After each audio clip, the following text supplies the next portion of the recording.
114, 115쪽을 펴주세요. 이번 시간에는 무엇을 배울까요? 오늘날의 다양한 가족 형태를 알아봅니다. 자신의 가족 형태와 다른 가족이 있음을 이해합니다.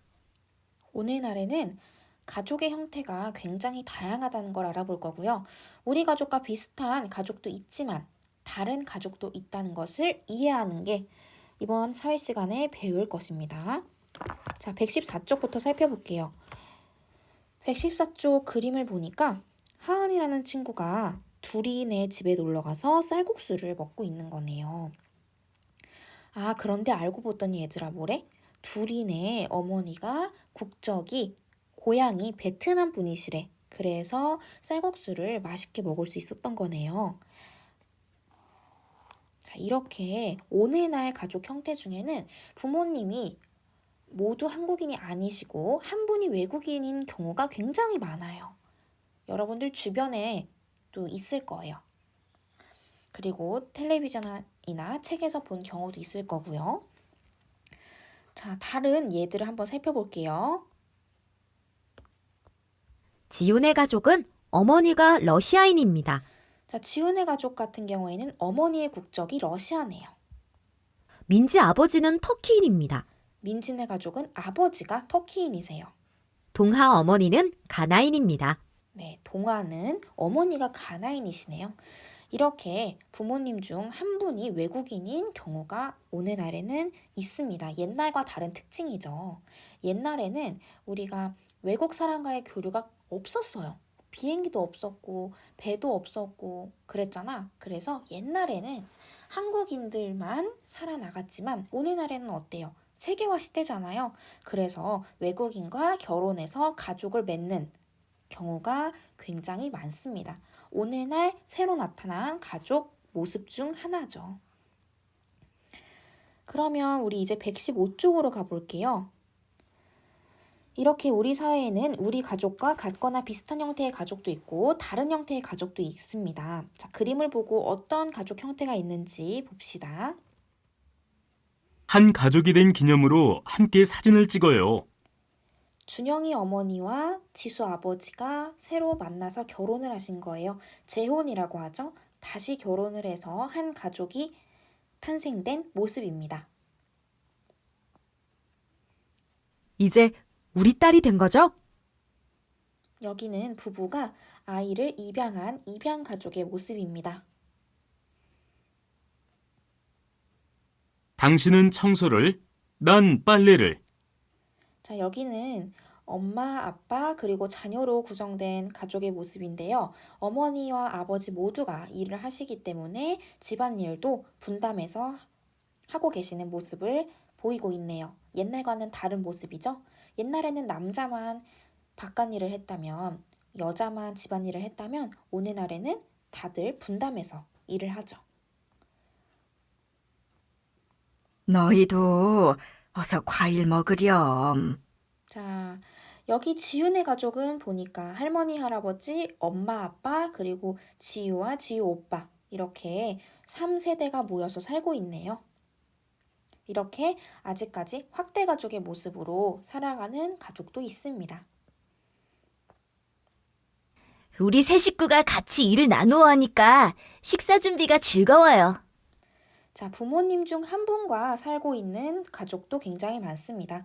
여기는 아빠와 은지, 민석이가 살고 있네요. 그래서 셋이서 집안일을 나누어서 하고 있는 모습입니다. 이렇게 우리 식구 모두가 함께 여행을 가니 정말 행복해요. 자, 성혼의 가족을 살펴보니까 성혼은 할머니, 할아버지와 살고 있네요. 이렇게 조부모님과 손자, 손녀가 살고 있는 가족도 있습니다.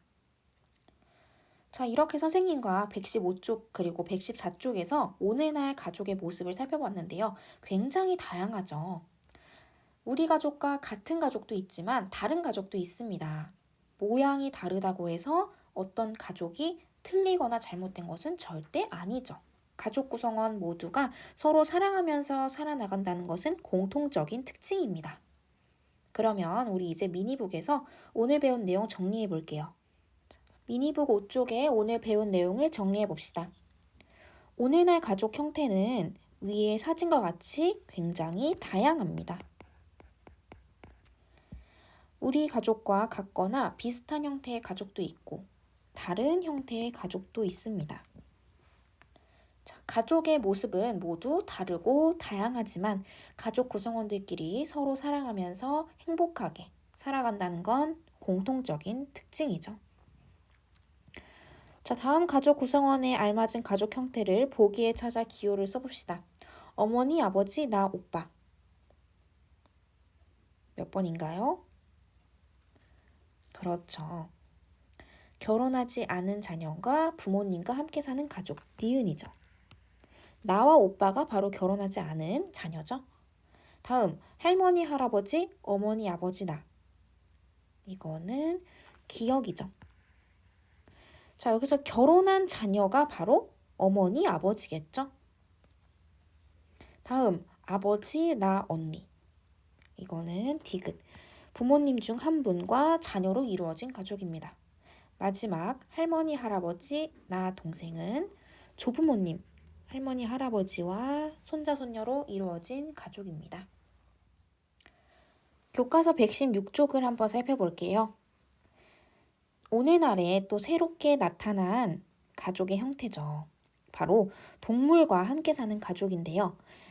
이제 동물도 우리의 식구와 같다고 해서 반려동물이라는 이름이 붙었어요. 개나 고양이, 물고기 등 다양한 반려동물과 함께 생활하는 사람들이 1000만을 넘어섰대요. 굉장히 많죠. 여러분들 중에서도 혹시 반려동물과 같이 사는 사람들 있나요? 네, 이렇게 많은 사람들이 반려동물을 가족 구성원으로 생각하는데요. 여러분들 역시 반려동물도 가족 구성원이기 때문에 함부로 키우거나 버리지 않고 우리 가족의 구성원이라는 책임감을 갖고 사랑으로 키워야겠죠. 자, 이렇게 반려동물도 가족의 형태로 들어서고 있지만 오늘날에 또 다른 형태로 반려로봇이 나오고 있다고 합니다. 자, 오늘 수업은 반려로봇은 어떠한 형태로 우리들에게 찾아올지 살펴보면서 마치도록 할게요. 다음 시간에 만납시다. 안녕. 춤을 추며 재롱을 떨고 말동무가 주기도 하는 로봇. 사람과 교감하는 이른바 반려로봇인데요. 홀로 사는 노년층이 늘고 있는 가운데 AI 기술 발달로 앞으로는 가족 대신 반려로봇과 함께하는 일상이 올지도 모르겠습니다. 오규정 기자입니다. 한복을 곱게 차려입은 로봇. 안녕하세요. 사람과 교감을 위해 만들어진 돌봄 로봇입니다. 헤이 리코, 이름 뭐야? 저는 리코라고 해요. 춤춰봐. 노래 맞춰 춤춰볼게요. 눈웃음으로 관심을 끌다가 대꾸가 없으면 칭얼거리는 게 손주 같기도 합니다. 사진을 전송하는 방법을 알아볼까요? 거기 아닌데. 제가 다시 설명드릴게요. 스마트폰 사용법을 알려주다 서툴 땐 위로도 건넵니다. 우리가 잘 모르면 우선 자녀들도 그런 걸 좀 그렇게 친절하게 잘 안 해주잖아요. 귀엽잖아요, 조그만 거. 명령이 아니라 스스로 행동을 선택하도록 설계돼 많이 움직이면 사람처럼 지치고 처음 보는 사람 앞에선 호기심이 자극됩니다. 같이 생활하면서 그 관계적인 애착이 형성이 되려면 뭔가 이 사람을 기억하고 그다음에 자주 본 사람은 더 친근하게 행동을 하고 그다음에 이 사람과 했던 이전의 경험을 바탕으로 뭔가 다시 대화를 던지고요. 돌봄 로봇과의 일상은 이미 현실이 됐습니다. 자식들과 떨어져 사는 김명자 씨. 코로나 탓에 요즘 인공지능 스피커가 유일한 말벗입니다. 아리야, 잘 잤어? 네, 덕분에요. 41년생 뱀띠 운세 좀 알려줘. 튀는 말이나 행동은 피하는 게 좋아요. 위급 상황을 스스로 판단해 119에 전화를 걸고 말동무가 돼주며 치매도 예방해줍니다. 미국에선 반려로봇이 우울증과 스트레스를 호전시킨다는 연구 결과도 나왔습니다. 맨날 나하고 저녁에도 얘기하고 인사하고 아침에도 인사하고 얘기하고 그러니까요. 가족인보다 오히려 더 친근하다고 봐야죠. 기계라도 그렇죠. 말을 대화가 되니까. 국내 돌봄 로봇 시장은 309억 원 규모, 5년 만에 배 이상 커졌습니다. 대기업도 성장 가능성을 보고 뛰어들고 있습니다. 다만 기술적 완성도를 높이는 게 숙제입니다. 긍정적인 그 대화를 하고 있지만 화가 나 있을 수도 있고요. 여러 감정을 가지고 있는데 그러한 인간의 아주 복잡한 감정을 다 들여다보고 이해하는 AI까지 만들어진다는 거는 어느 정도 시간이 걸리지 않을까. 우리나라 돌봄 로봇은 교육이나 건강관리처럼 실용성에 주안점을 두고 있어 아직은 걸음마 수준으로 평가됩니다. 하지만 이런 시도가 반복되다 보면 정서적인 돌봄까지 가능할 것으로 기대됩니다. 데이터가 어떻게 얼마나 쌓이느냐가 가장 중요한 거기 때문에 대화 모델이 많이 구축되어 있고 이거를 저희 로봇에 끼워 있을 때는 대화들이 자연스럽게 일어날 수 있을 것 같기 때문에 로봇과 일상을 공유하고 감정을 나누는 사람들. 먼 미래엔 반려로봇과도 가족이 될 수 있을지 모르겠습니다. KBS 뉴스 오규정입니다.